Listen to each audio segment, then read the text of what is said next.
নারায়ণগঞ্জের রূপগঞ্জের মুরাপাড়া এলাকায় বুধবার বেলা 11টার দিকে আবুল খায়ের গ্রুপের মালিকাধীন গ্লোব এডিবল কারখানার সয়াবিন তেল প্রক্রিয়াজাতকরণের সিড ক্রাশিং সেকশনে ভয়াবহ অগ্নিকাণ্ডের ঘটনা ঘটেছে।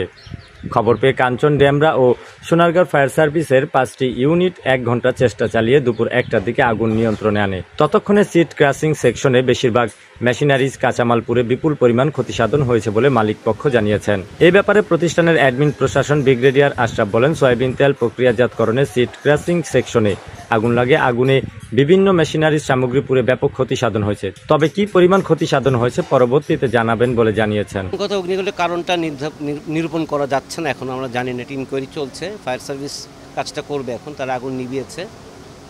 আর ক্ষয়ক্ষতির পরিমাণটা ব্যাপক, আমরা এখনও তাৎক্ষণিকভাবে বলা মুশকিল।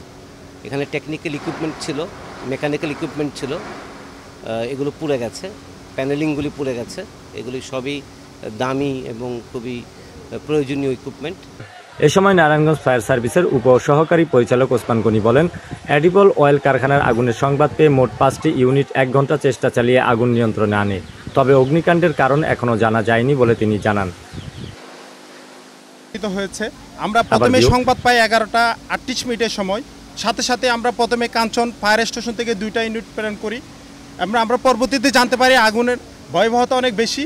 সাথে সাথে আমরা ডেমরা ফায়ার স্টেশন থেকে আরও 2টা ফায়ার ইউনিট ঘটনাস্থলের উদ্দেশ্যে প্রেরণ করি এবং তারা 4টা ইউনিট ঘটনাস্থলে এসে দ্রুত রেসপন্স করে এবং দ্রুত তারা পাশে যে আমাদের নদী আছে এই নদীতে পাম্প সেট করে আগুনটাকে কন্টেইন করে এবং যেখানে অগ্নিকাণ্ড সংঘটিত হয় সেখানে তারা প্রতিরোধ করে, যে কারণে আগুনটা আর ডেভেলপ করতে পারে নাই। পরবর্তীতে আমি সোনারগাঁ থেকে আরেকটি টিম নিয়ে এসে আরও একাধিক পাম্প নদীতে সেট করে আমরা আগুনটাকে দ্রুত নিয়ন্ত্রণে নিয়ে আসি। কোনো হতাহতের ঘটনা এখানে ঘটে নাই।